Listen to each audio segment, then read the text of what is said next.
जी, जय गुरुदेव जी सबको। कैसे हैं आप सब? तो गुरु रविदास जी के बारे में कुछ जो है बातें शेयर करना चाहूँगी। तो गुरु रविदास जी ने, जैसा कि आप सबको पता है, कि तत्कालीन जो भी सामाजिक मुद्दे थे उनको हमेशा अपनी बानी में उठाया है।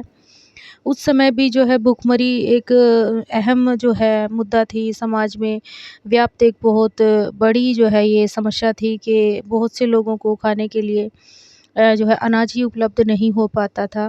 गुरु रविदास जी ने अपनी वाणी में जो है इस समस्या को उजागर किया है और अपनी वाणी के माध्यम से बहुत सारी दूसरी भी कुप्रथाओं को, पाखंड को और दूसरी चीज़ों को जो है गुरु महाराज जियों ने उठाया है, जिसमें भुखमरी से निजात पाना उनका एक जो है अहम हमेशा ही मुद्दा रहा है आप जी उनकी वाणी में।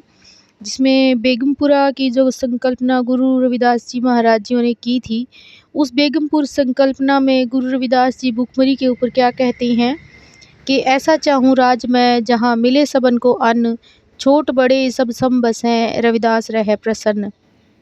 तो गुरु रविदास जियों ने अपनी बेगमपुर की जो संकल्पना हमारे सामने, सबके सामने जो रखी है अपनी वाणी के माध्यम से, जो एक बहुत ही बेहतरीन समाज की जो है संकल्पना है, जिसके माध्यम से गुरु रविदास जियों ने जो है आम जन के लिए आवाज़ उठाई है और एक ऐसे राज्य की कल्पना की है।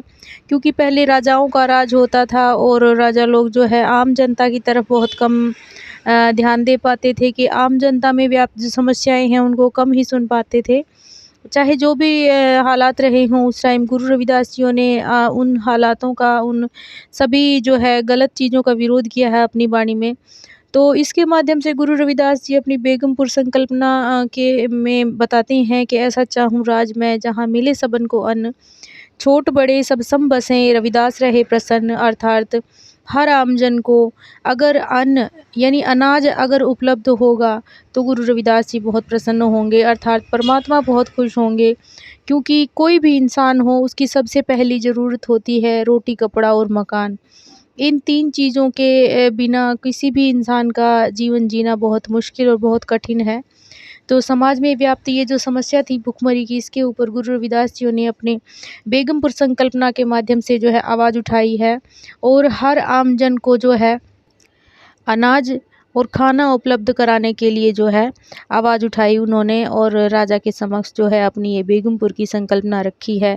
हम बड़े ही प्राउड से कहते हैं, हम बड़े ही गर्व के साथ आज कहते हैं कि हमारे गुरुओं ने, हमारे महापुरुषों ने समाज में व्याप्त बुराइयों के खिलाफ बोला और अपनी वाणी के माध्यम से हमें जो रास्ता दिखाया है, हम सबको उस पर चलना चाहिए। हम सबको गुरु महाराज जियों की वाणी ज़रूर पढ़नी चाहिए, ज़रूर हमें देखना चाहिए कि गुरु महाराज जियों ने हमें क्या संदेश दिए हैं, क्या हमें बताया है।